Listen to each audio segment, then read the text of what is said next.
Now, people are conditioned, and we're dealing with spiritual warfare here, Jim, and I'm not getting religious on you, other than to say that there's the aspect, the true identification of who we are as beings is found in the spiritual realm. I'm sure you would agree with me. And, absolutely. And that is what we have been deprived of, because we've allowed them to redirect our attention away from who we are and accept this new reality that they have created. And it's not a reality, it's an illusion. But it's presented to us as a non-stop reality, 24/7, at every turn. So they've gotten people's attention on their illusions. And everything is illusion. Everything is based on an illusion.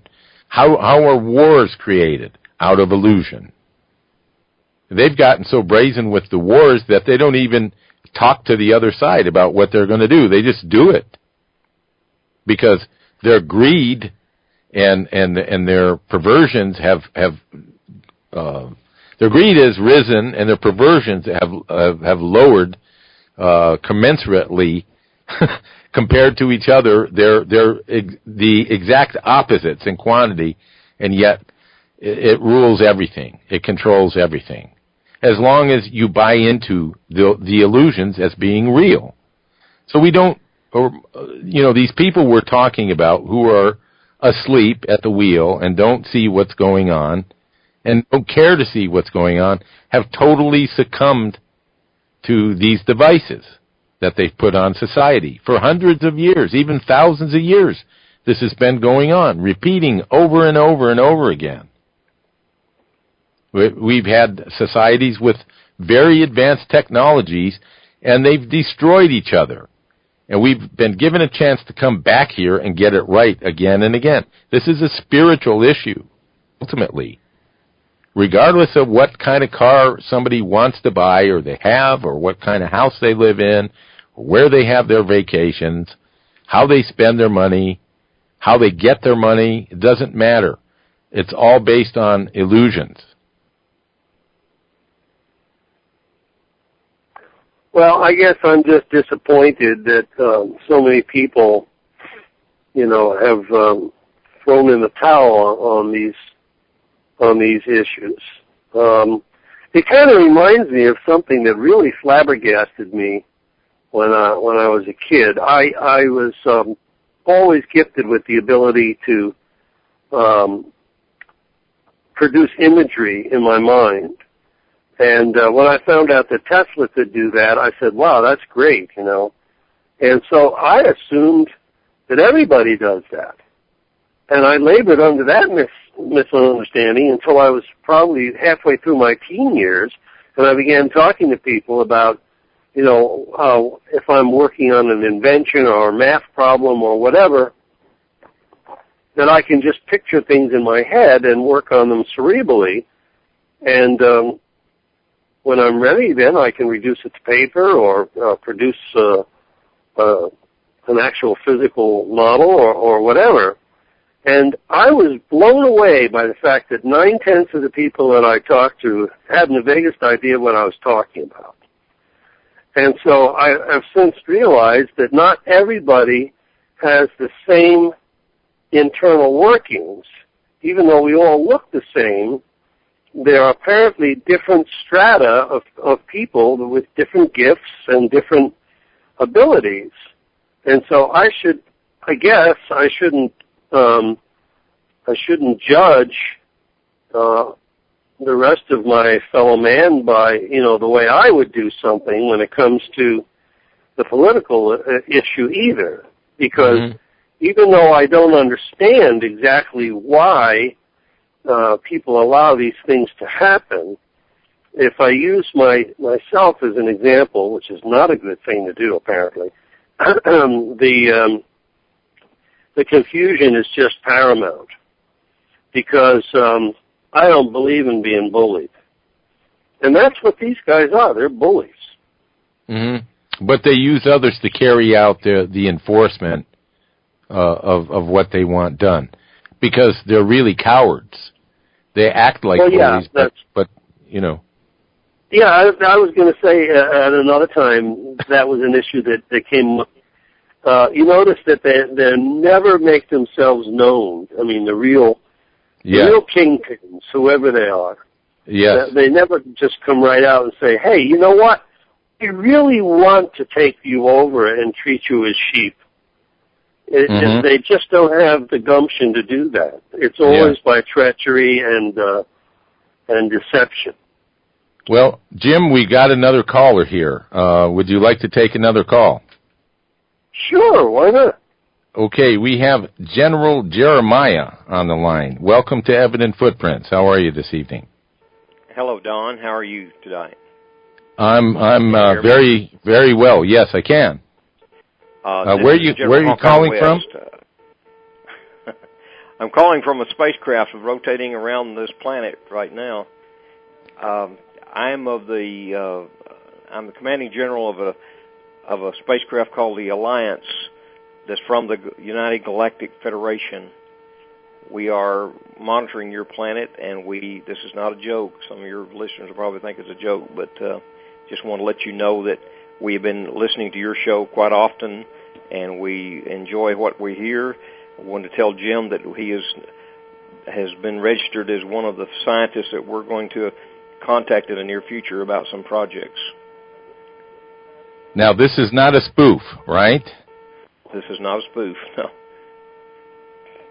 This is for real. Jim, your response to what you've heard so far? Well, I'm flattered and very excited.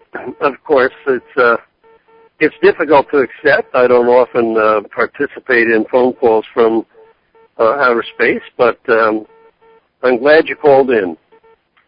Thank you. Well, we have been meaning to contact you in the past, but things are getting to the point now that we feel the time is right for this continent and this planet to know that there are entities from other planets watching what's going on here and monitoring the progress of this nation, and not this nation only, but all the nations of the planet.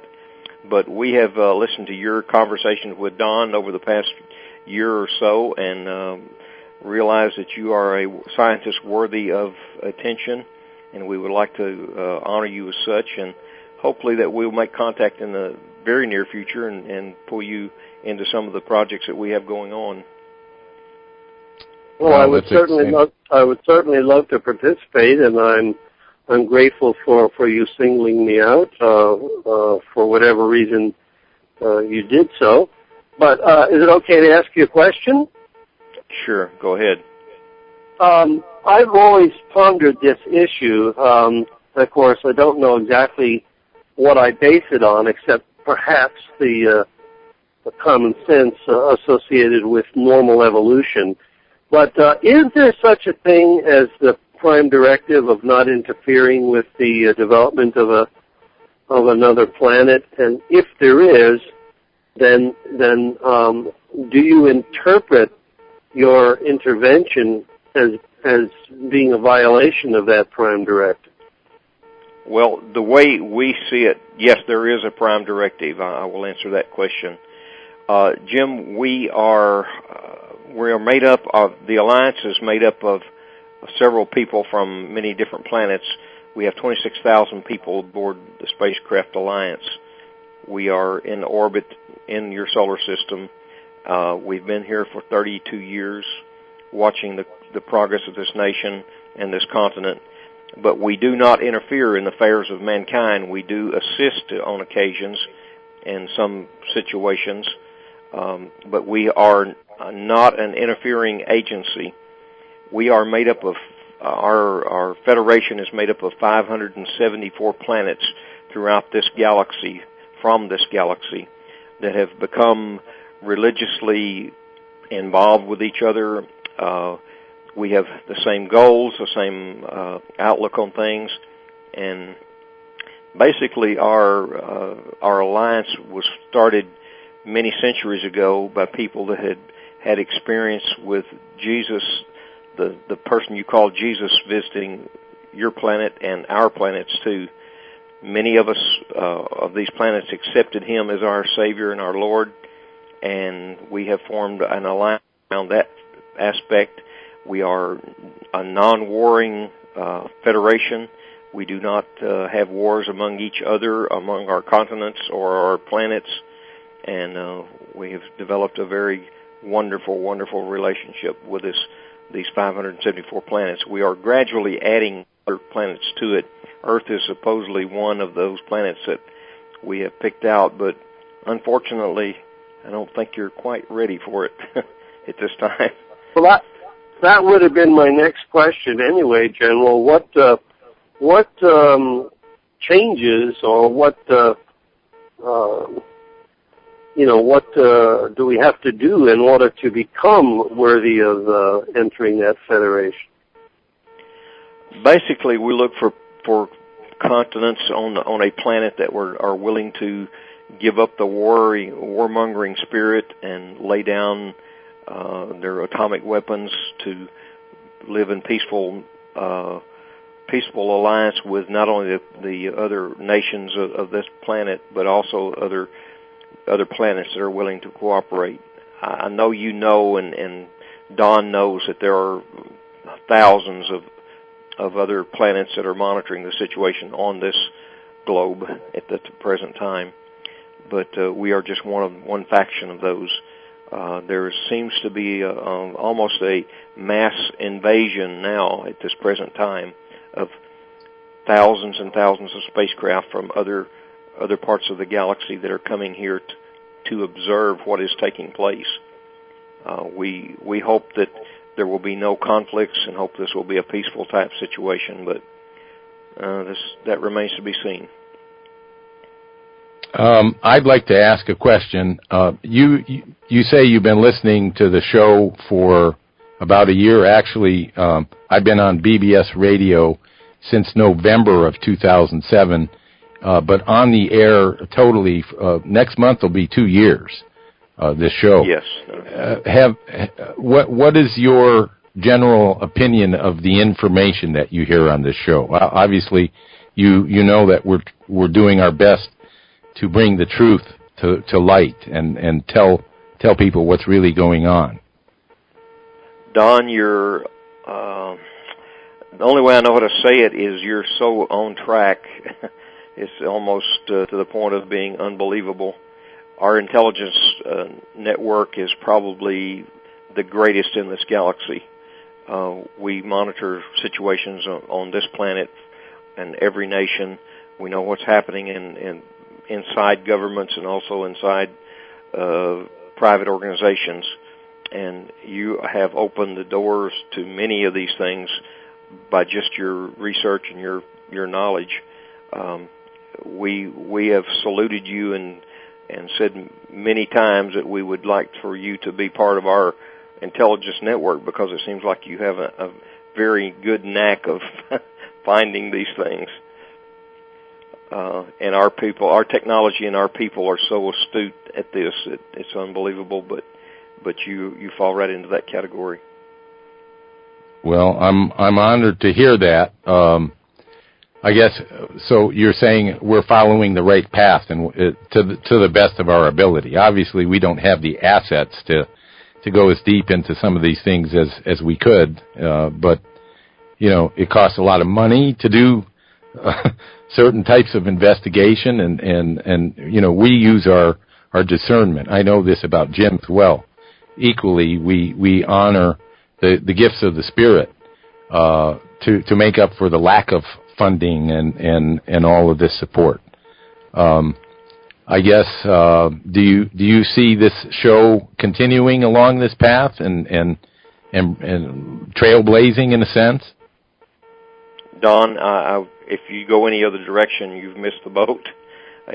You're going in the right direction. This is the way. The things that you discover and bring up on this radio program are almost unbelievable to even some of our most astute scientists that we have listening and researching and looking into matters with probably the most sophisticated technology that could be imagined. you have uncovered things that sometimes our scientists even have trouble finding. And I laud you for that. You are on the right track. Please keep it up. Keep up what you're doing, and don't stop.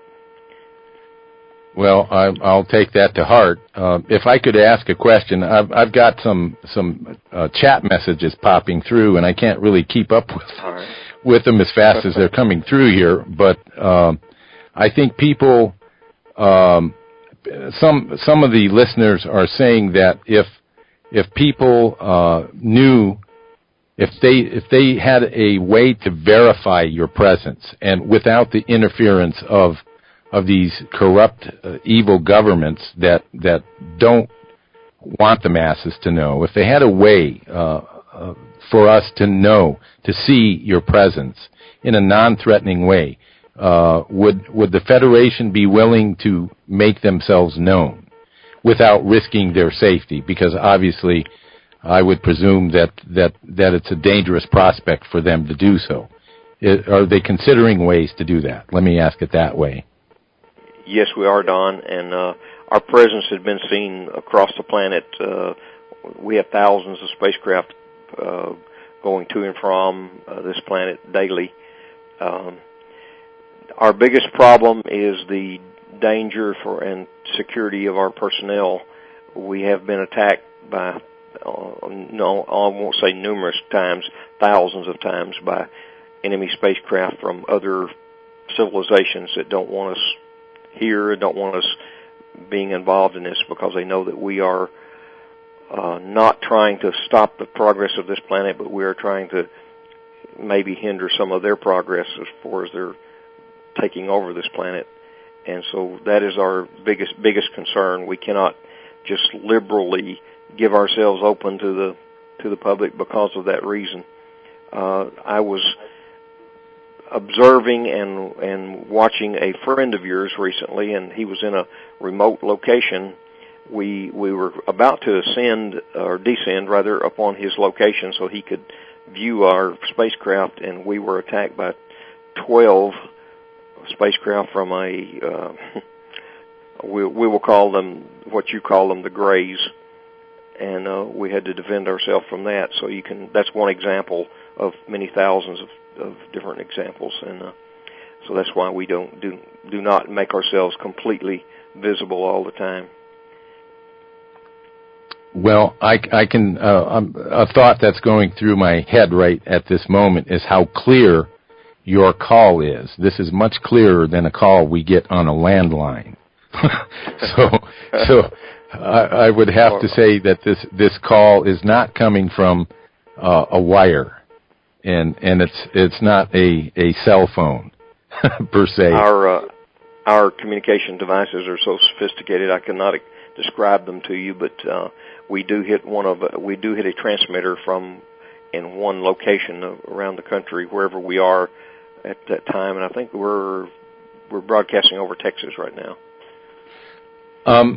If I can ask a technical question, and this is in reference to, I do what I can do. The network at BBS Radio does what they can do to guesstimate or estimate the number of listeners that we have around the world. And I get messages from people all over the world. I know that they're listening. And there was a time when I could track my listening audience and see where the majority of people were listening.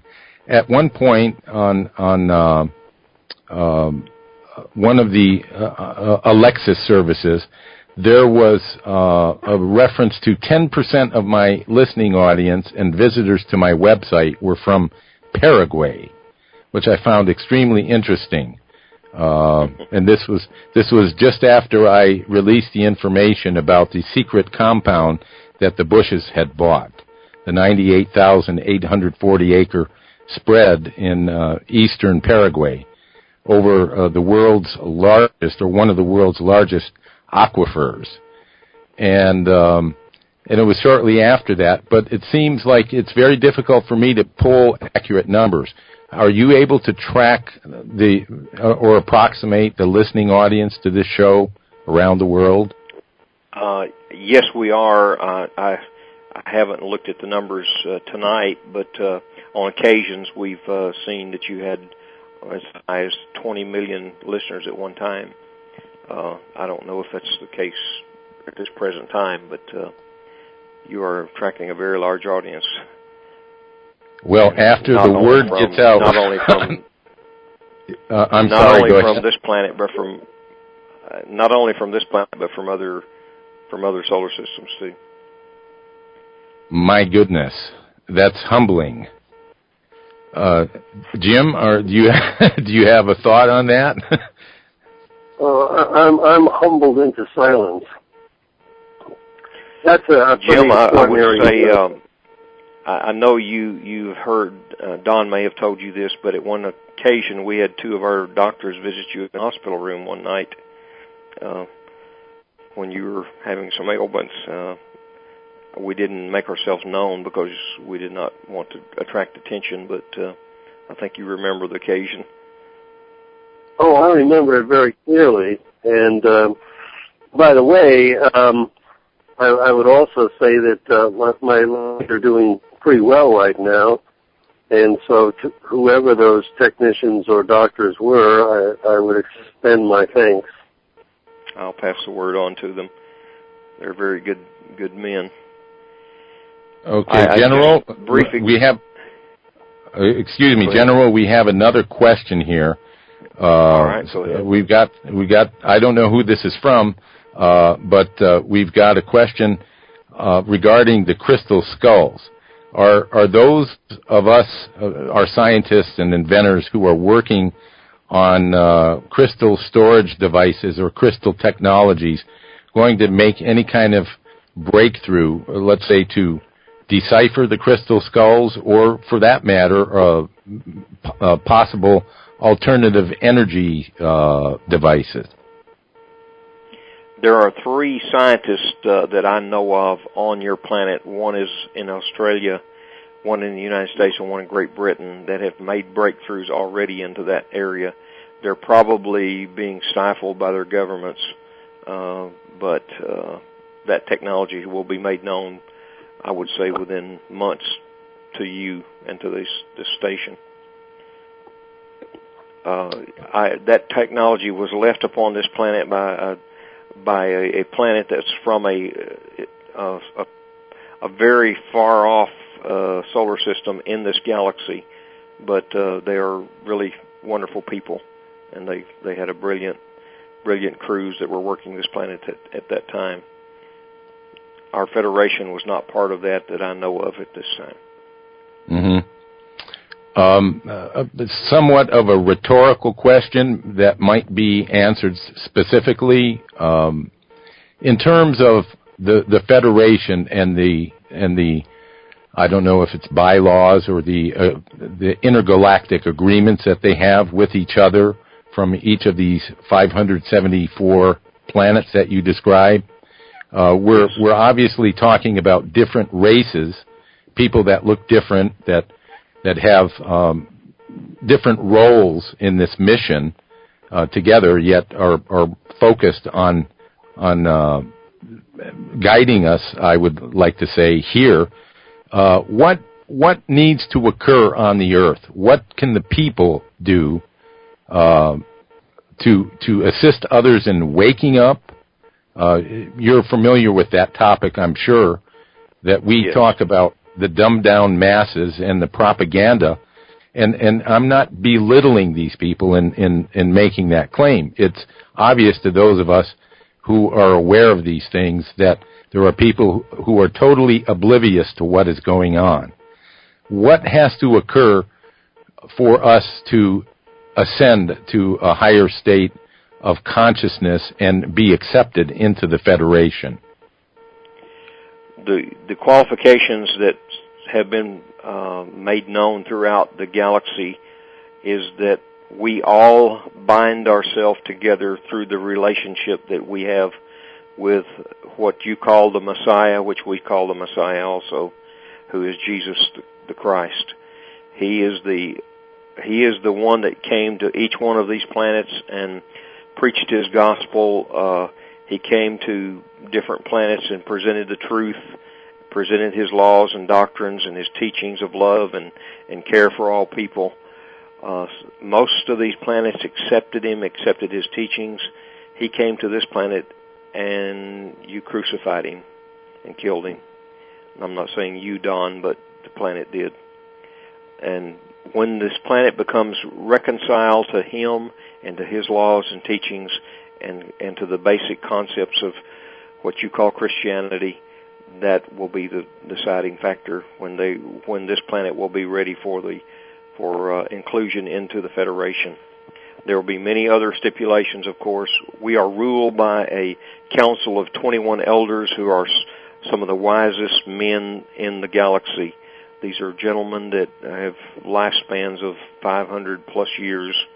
Most of them have been in different situations of government control and government leadership, but they are men that have been chosen and picked and called and made the righteous rulers of this Federation.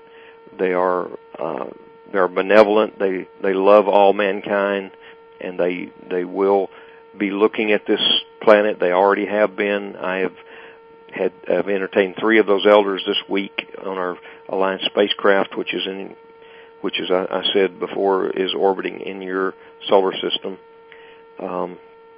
They know about planet Earth. They are very, very concerned about the stability of the governments of each nation. They're concerned about the warfare that's going on and the unnecessary lives that are being wasted. And when they see some kind of evidence that there's a change, then there'll be a council formed and a committee formed upon this planet made up of other type men such as themselves. And then the transition can be made, hopefully. Mm-hmm. Now, I have been picked because I have been picked and made commander of the Alliance spacecraft because of some connections that I have. I am from this planet, from planet Earth, but I have, over the past few years, have been trained and brought into this Federation and been made a part of the leadership of it.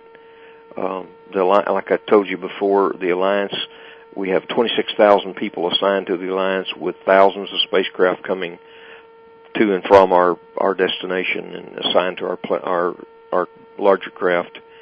So we stay in constant contact with this planet and what is going on in each nation. So you've seen our crafts, some other people have, and we're just here and willing and able to serve if we can. I'm glad you mentioned the craft. There was a sighting of a craft over the Washington Mall during the presidential inauguration on January 20th, 2009. And there was a media site that had posted the video and some photographs of one of your craft. And I sensed that there were 4 craft there at that location for benevolent reasons. When it hit the media, people started saying it was a bird, it was a bug on the camera lens. When I entered a message on this blog site describing that those 4 craft were from the Galactic Federation, the galaxy of Hendon, did I tell the truth? You told the exact truth. You caught us on camera. That was a slip up on our part, but yeah. I was in one of those craft on that day, and we were watching the inauguration. Now, I have seen those craft before, and I recognized the craft in the photograph, and I was invited, as many others were, anyone that went to that site, and I posted a paragraph or so as to who that was, and so now we have that verified. So all the people that want to say it's a bug or it's a bird or it's swamp gas, it's the Galactic Federation. In fact, there were at least 30 of our huge craft. We fly different types of craft. One of our larger ones that we do a lot of observation in and have meetings and is about 1,000-foot diameter from your measurements.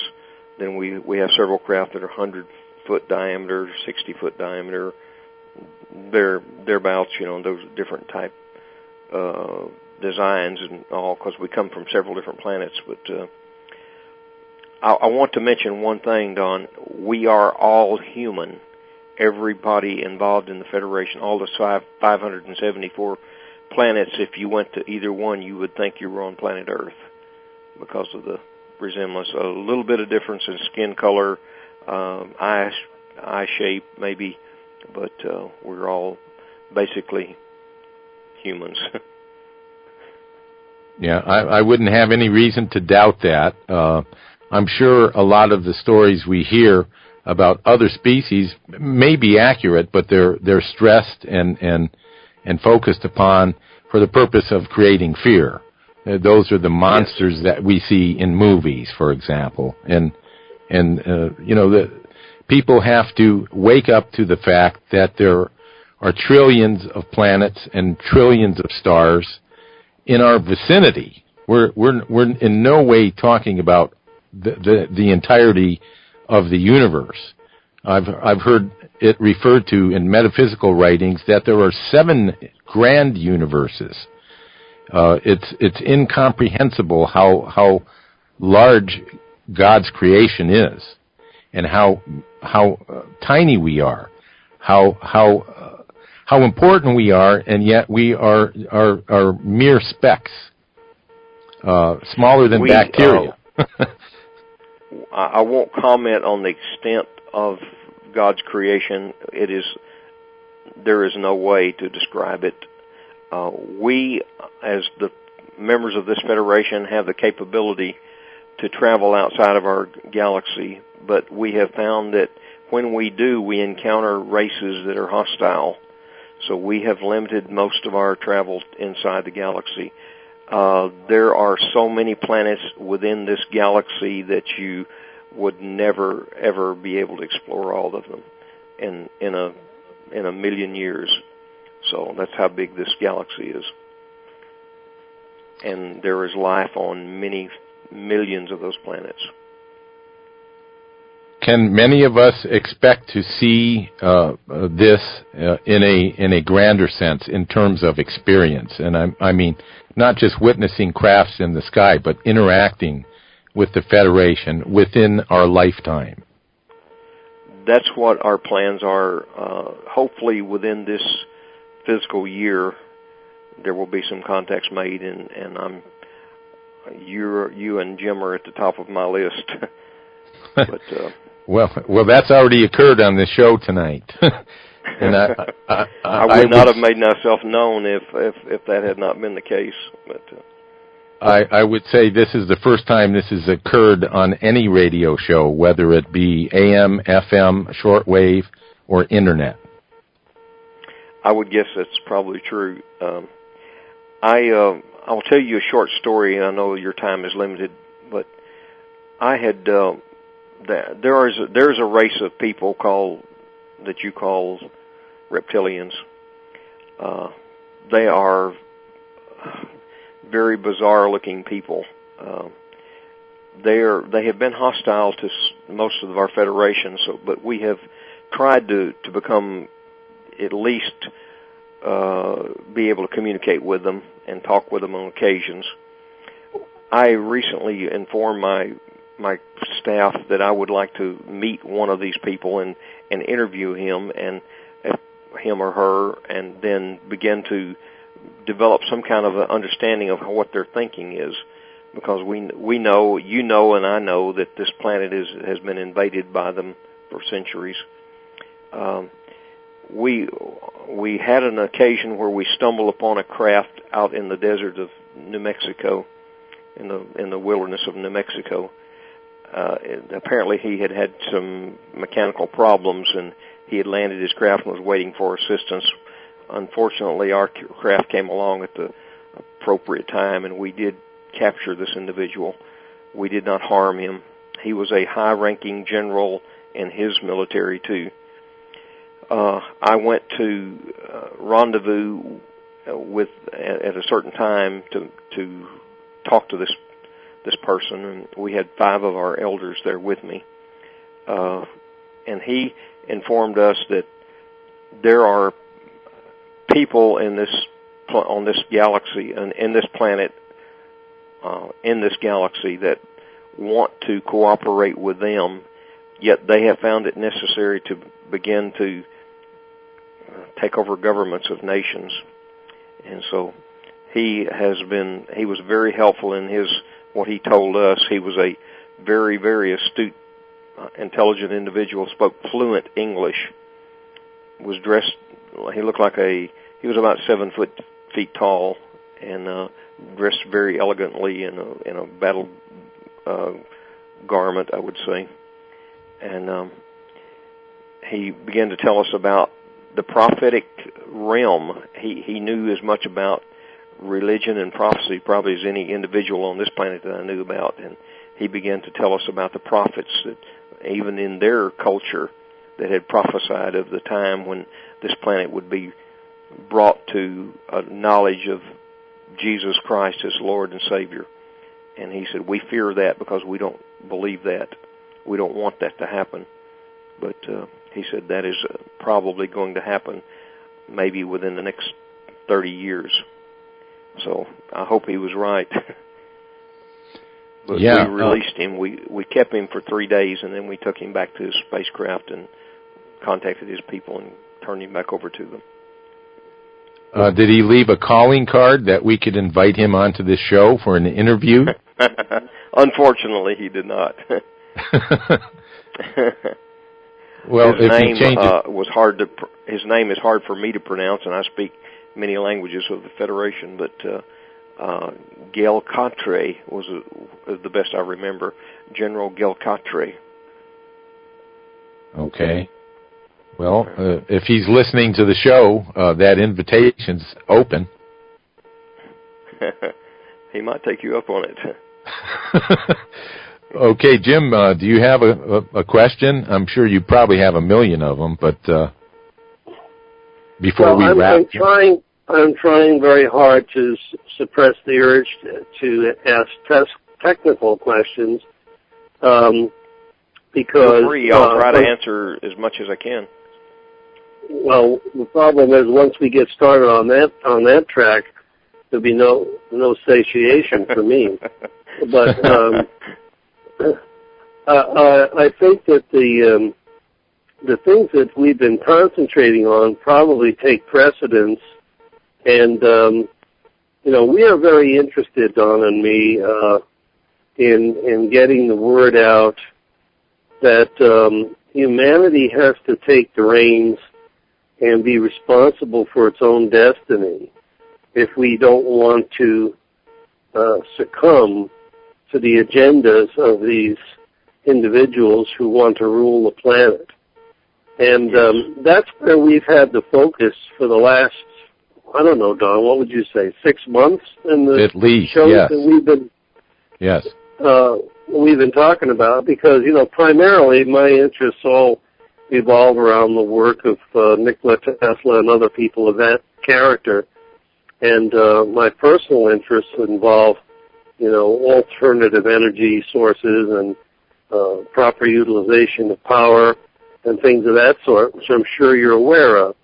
But even though those are my passions, I've tried to put most of that aside for the sake of being more expedient in somehow lending a hand to the expansion of consciousness, which we think is an essential ingredient in accelerating the evolution of people to the point where they will realize the kind of power that they really have and be able to assist those of us on this planet who want change. And so that's where we've been concentrating. That's very good. That's the right place, Jim. With the human mind is so unlimited. We as humans sometimes use a very small percentage of what capability we have. So the expansion of our mind and consciousness is the formula that we find is necessary to begin to delve into realms that are laid in before us in the scientific world, but have not been able to be explored because we limited ourselves to the laws that we thought were the appropriate laws, but there are laws that are beyond that even. I would give you a few examples, but it would be hard to break them down into technology that I can describe in the English language at least. Our spacecraft. Let me say this, and I'll give you a vague description. Our spacecraft travel through space with antimatter generators and anti-gravity devices, of course, when we're close to the planet. But antimatter generators are basically the central focus of our propulsion systems, and we probably have the most sophisticated and the most advanced anywhere in the galaxy of all the planets in the galaxy. But we'll let you look at one very soon. You'll understand what I'm saying then. Well, it would be great if we certainly be an experience. Yes, it would be great if we could take a photograph or something to, have a memento to show people as well. We will probably allow that. If it can be done where you're not compromising your safety. We, as well as anyone else on the planet, are aware of the dangers of being here. Yes. So we can sympathize with your concerns in that respect.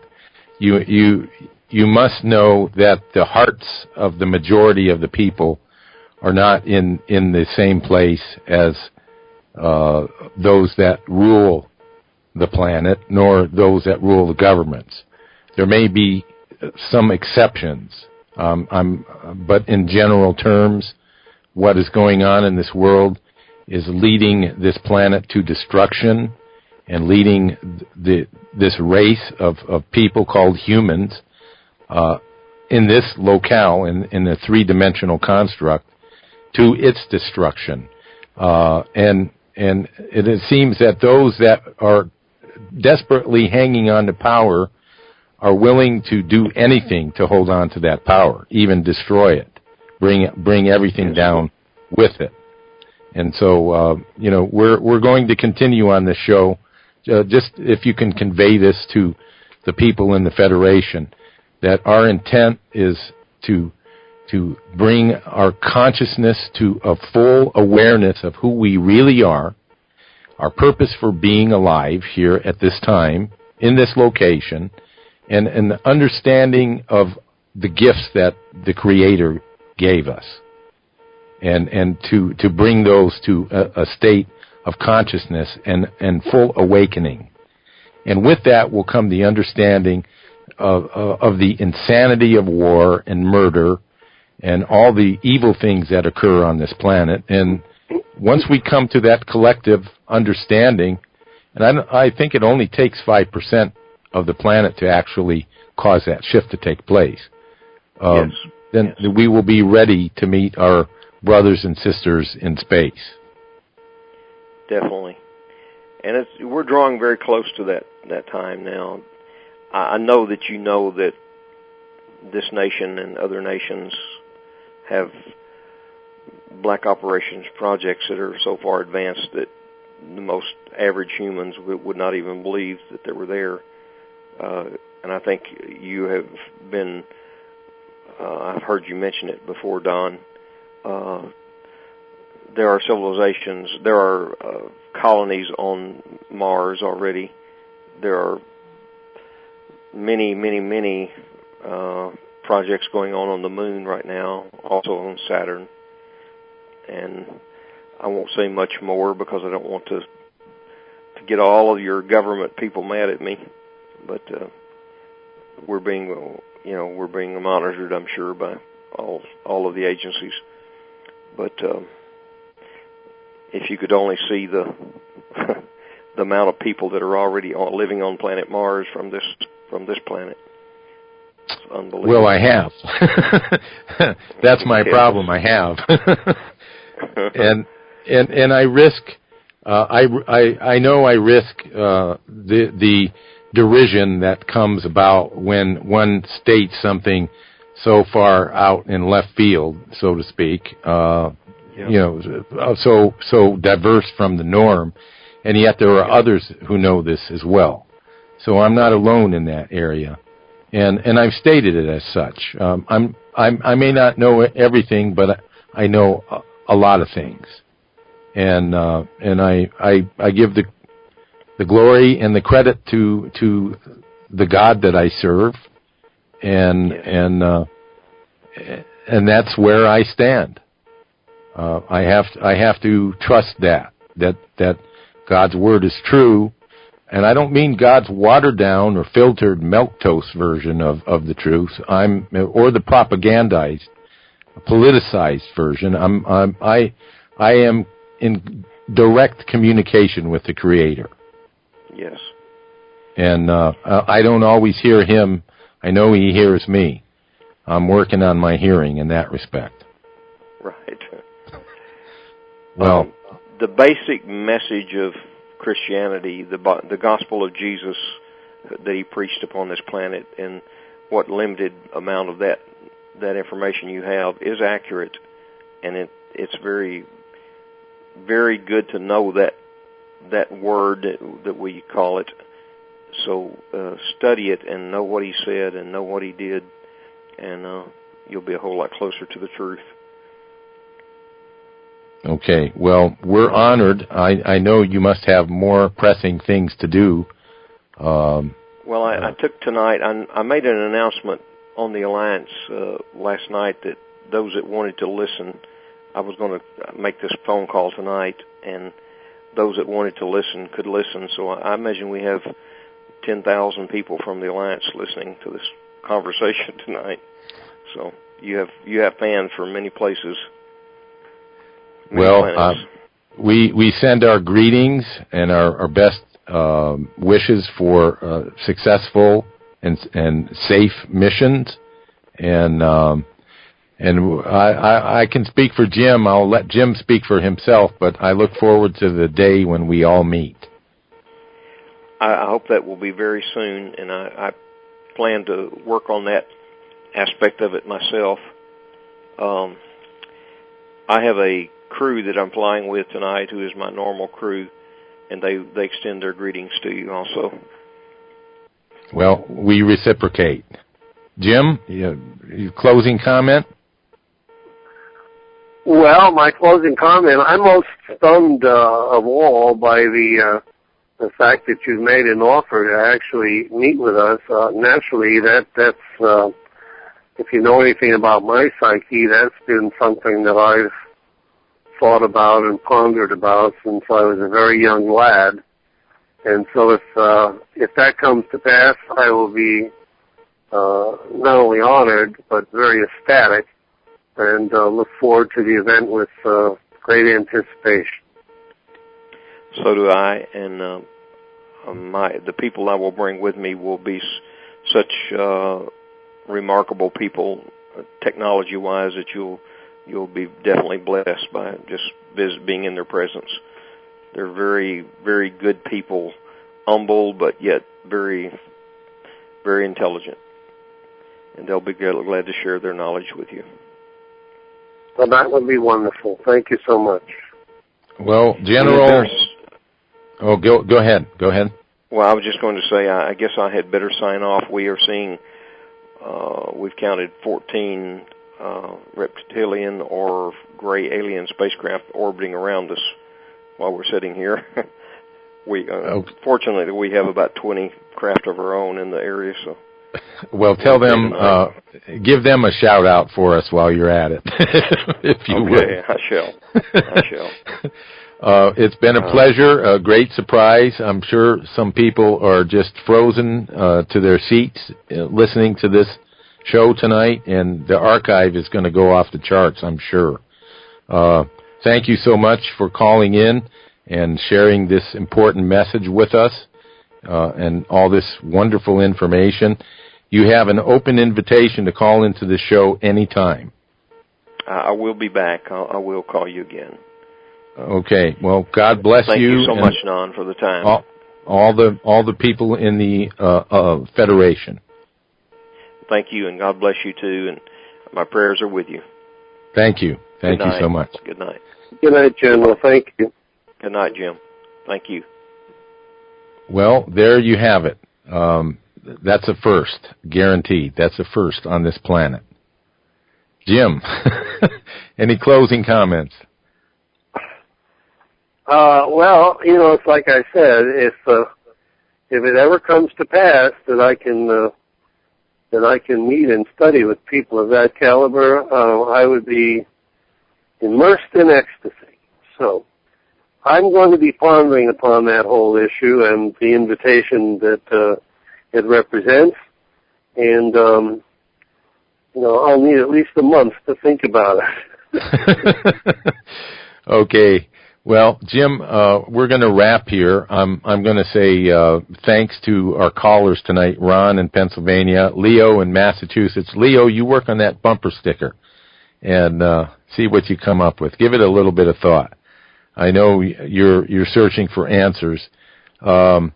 Drew Raines was chat messaging me a little bit, and that reminds me again, I want to make sure you tune in to 2 shows. I'm going to ask you to drift away from BBS Radio tomorrow and listen to Greg Evenson's Voices from the Heartland, where Drew Raines and I will be Greg's special guest on his final show at republicbroadcasting.org. And that's at 1 to 3 p.m. Eastern Time, or 10 to noon on the Pacific Coast. And also, again, I'll be guest hosting, we'll say, for the American Awakening for Michael Herzog at oraclebroadcasting.com. And that's from 5 to 7 p.m. Eastern, 2 to 4 on the Pacific Coast. And it's just been a fantastic show tonight. I also want to give a shout-out to Karen, Bob and Bill, David, Zachariah, Crenshaw, Sheila, and I think Jill. I always seem to forget Jill. Thank you, folks, for listening in. I send my best to you. Special thanks to Don and Doug Newsom for making Evident Footprints possible here on bbsradio.com. Seth Hendrick on the sound. It was great tonight, Seth. Could hear all the callers. Everything was fantastic. Hope it was for you. Most of all, special thanks to you, the listening audience, for tuning in. Check out those 2 shows tomorrow. And we are going to I'm getting a chat message here. From 1800 General Mean Time to 2000 General Mean Time will be heard also. He's given me, this is all over the world. So we're being heard. Drew's show is heard all over the world as well. It was a pleasure hearing from so many in the military around this planet. And we want to wish you all a safe return back to the good old U.S. of A. when your tour of duty is up. So you, the listening audience, have a night filled with peace, love, and light. I look forward to having you tune in to those 2 shows tomorrow. Have a great weekend. We'll see you next week. In the meantime, have a night filled with peace, love, and light, and have a good night.